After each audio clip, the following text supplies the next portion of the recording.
If you've been listening to our show, you'll know that I'm a big advocate for Tuapiki to be there on the field. I feel like, he's just such an X-factor player, amazing player, and, I think he's just there to fill a gap.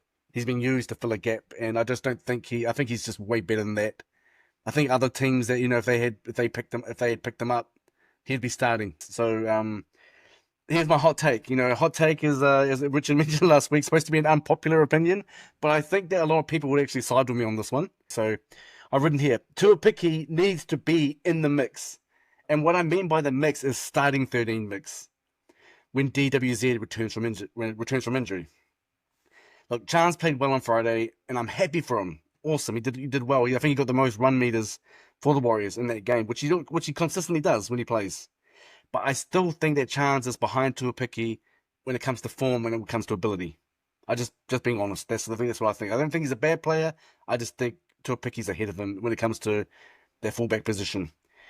And the reason why I'm making this a big deal is because if DWZ comes in, Tuapiki is the one who's going to miss out. He's going to be the one that's going to miss out. It won't be Roger. It doesn't matter whether you think Tuapiki is doing a better job than Roger or not. It doesn't really matter. Most people will know that won't happen. They'll still keep Roger on the wing. They'll keep the spot for him. And the way that Webster has his bench set up at the moment, with 3 forwards and a utility being Dallin Walker, kind of feels like Tuapiki is the one who would lose out if DWZ was to come in.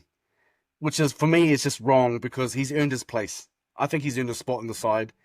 He's playing amazing footy. I love how he takes on the line. He doesn't have any fear. He takes the ball, he runs into the bigger bodies, gets back up. If he gets hit hard, he gets right back up. He was one of the only players in the Warriors that had a line break against Manly. 9 tackle breaks as well. There just needs to be a place for Tuapiki in that side. He's got the making of an elite fullback, but I honestly worry that we'll lose him one day due to a lack of opportunity. I know he's signed on an extension, but he's that good.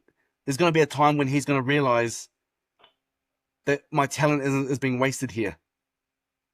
So I hope the Warriors coaches, are thinking, have got that on got that in the back of their mind as well. If DWZ wasn't injured right now, like if he wasn't injured, would Tuapiki be in the side right now, in the 17, anywhere in that 17? I don't think he would be.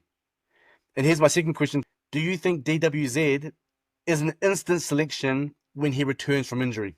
The reason why I ask you those questions, and for everyone that's listening, if he continues to show the form that he's producing at the moment over the last 2 games, if he continues to do that, does that justify him losing out? I just think Tuapiki has earned his right to be in that starting lineup somewhere.